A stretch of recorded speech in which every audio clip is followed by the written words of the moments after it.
Good morning. So, I wanted to do a video real quick about bullets and bore sizes. We are only talking about the size of the bullets. We're not talking about the types of bullets or the grains or any of that kind of crap. We're not going to go into all that. I was just having look. I was having a conversation with a buddy of mine, right? And we were talking about um, bore size or whatever, and bullet size, what have we.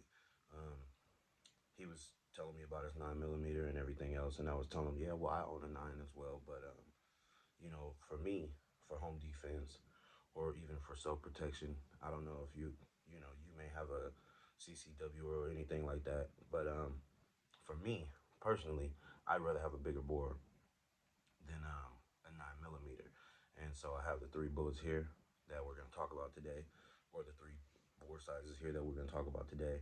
Um, and then I pulled out a few pistols that I own so that we could kind of look at them and check them out. Um, we'll start like this. This is your 9 millimeter. This is a 40 cal, and this is a 45 ACP. Now, for the 9 millimeter that I brought out today that we're gonna talk about, it's nothing special, but it's a nice gun.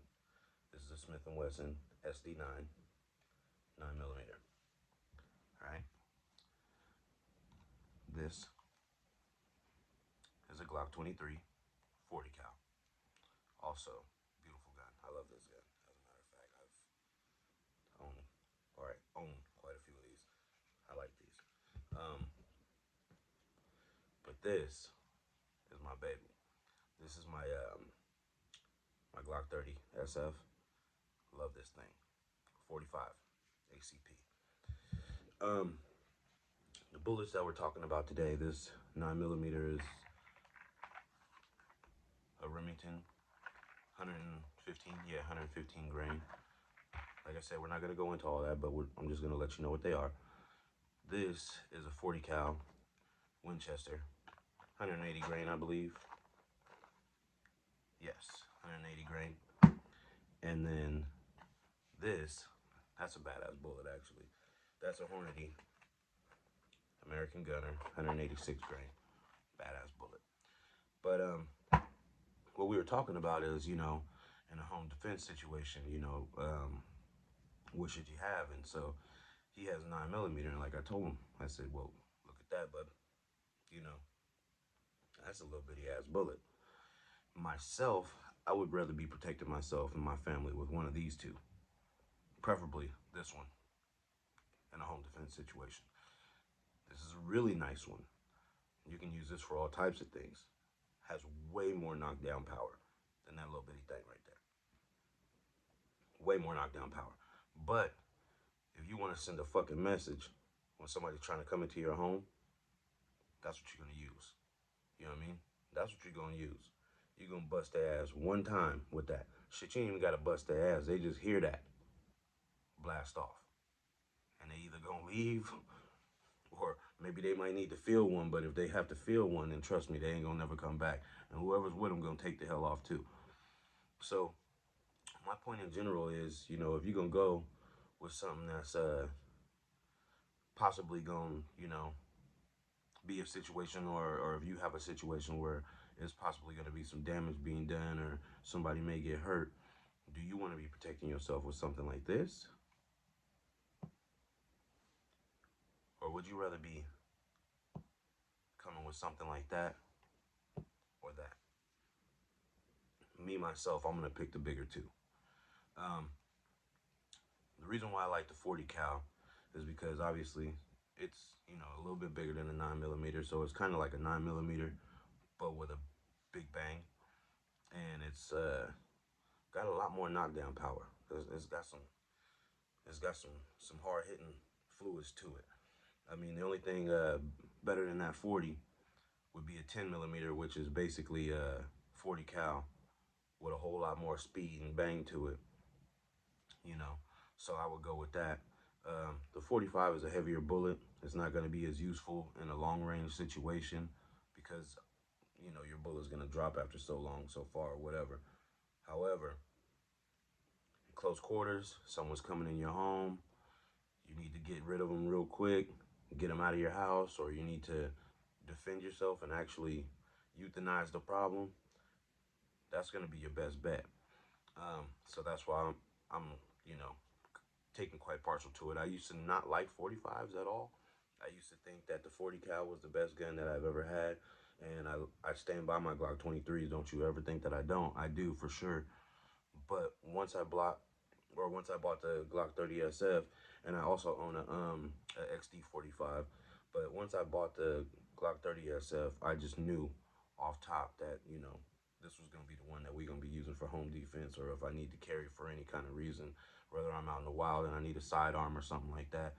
I'm probably gonna take this Glock 30 SF with me, and I may have the Glock 23 as well, depending on what I'm doing and how I'm applying the situation. Because if I'm going out and I'm thinking about, like, I'm in a situation where we might be hunting hogs or something like that, I'm probably gonna want something that can run a little further and be a little faster. Um, I'm gonna go with the Glock 23. Um, Now, like I said, if I just need something to keep on me, just to make sure that the animal has been, killed humanely, and I'm approaching it, whether it be a bear or a deer, or a big buck or something like that, and I just need to make sure that I put them down in the proper way, then I'm still gonna have my Glock 30 SF, and if I'm just out there roaming around and doing whatever I do, I'm probably gonna have my Glock 30 SF. Um, I just wanted to talk to you guys about that kind of quickly, and if you just take a look, at the difference in the size of these bullets, that's what you really need to pay attention to. That's serious. That's a big difference right there. You know what I mean? I don't want to be caught in a situation where now I'm in the middle of my home trying to protect my children, and this is all I've got in a gunfight. I don't want to be caught like that. You're going to catch me with this or this, preferably this 45. And let me tell you, the bang is completely different as well. So, anyways, with all that being said, we can go further. I mean, I can make this longer and elongate this conversation as long as I wanted to. I don't really need to. But while we're talking about this, let's go ahead and think about the situation where you really close quarters, you got a burglar in your home, and you actually draw down on this person. Now, this is what they're going to look at. They're going to see that barrel. They're going to see that. That's a cool size hole to be looking at. That's something to scare you. But I think they might be a little bit more afraid if they see that. A little bit more afraid if they see that. Now, thinking about those two, that's one thing. But if they see that, oh boy. And I can show you the difference between the three. So you go ahead and have a look. And we're going in the same position as the bullets are. You see the difference. That's the difference in the barrel sizes. I don't necessarily know what you're thinking about or how you look at it, but I look at it like this. The bigger the hole I'm looking down, the more scared I am. And the more I'm less likely to try some shit. Now, a big man running at you, I don't know, 300 pounds, 6'7" or something like that. You put this 9mm in his ass, he might still keep coming. He might. He probably hurt, but he mad than a mother. That 40 cal gonna sit his big ass down a little bit. But I tell you what, you hit him with that 45, he gonna take a definite seat. And I'm talking leg shot. I'm not talking about hitting him center mass or any of that. I'm talking shooting him in the leg. You know what I mean? This is gonna piss him off. He gonna be hurt, but he gonna be pissed. This right here, he gonna take a seat. For sure. Or at least, he gonna damn sure think about it. But this right here, he's sitting the hell down, and he gonna do some real thinking right then, because the next one might not be placed as nicely as the first one. So that's what I just want to talk to y'all about real quick. I mean, I don't know why I just woke up this morning and I was like, you know what? Maybe we should do a quick little video on this so I could talk about it real quick since we had that conversation yesterday. Like I said, we can get into all kinds of different bullet types and all that stuff. I have a whole lot of different ammo, and we could get to it and start comparing the ammo, and I'll do more of that, but I think I want to go to the shooting range first before I start talking about how I feel on certain ammos. However, I will tell you right now that this is a really great ammo. If you're gonna go with the 45 ACP, you could probably get this in the 40 cal as well. You probably can buy this as 9mm as well. But I know that these Hornadies, they do their job. Um, I like Hornady in general. Actually, I have a lot of Hornadies for my 4570.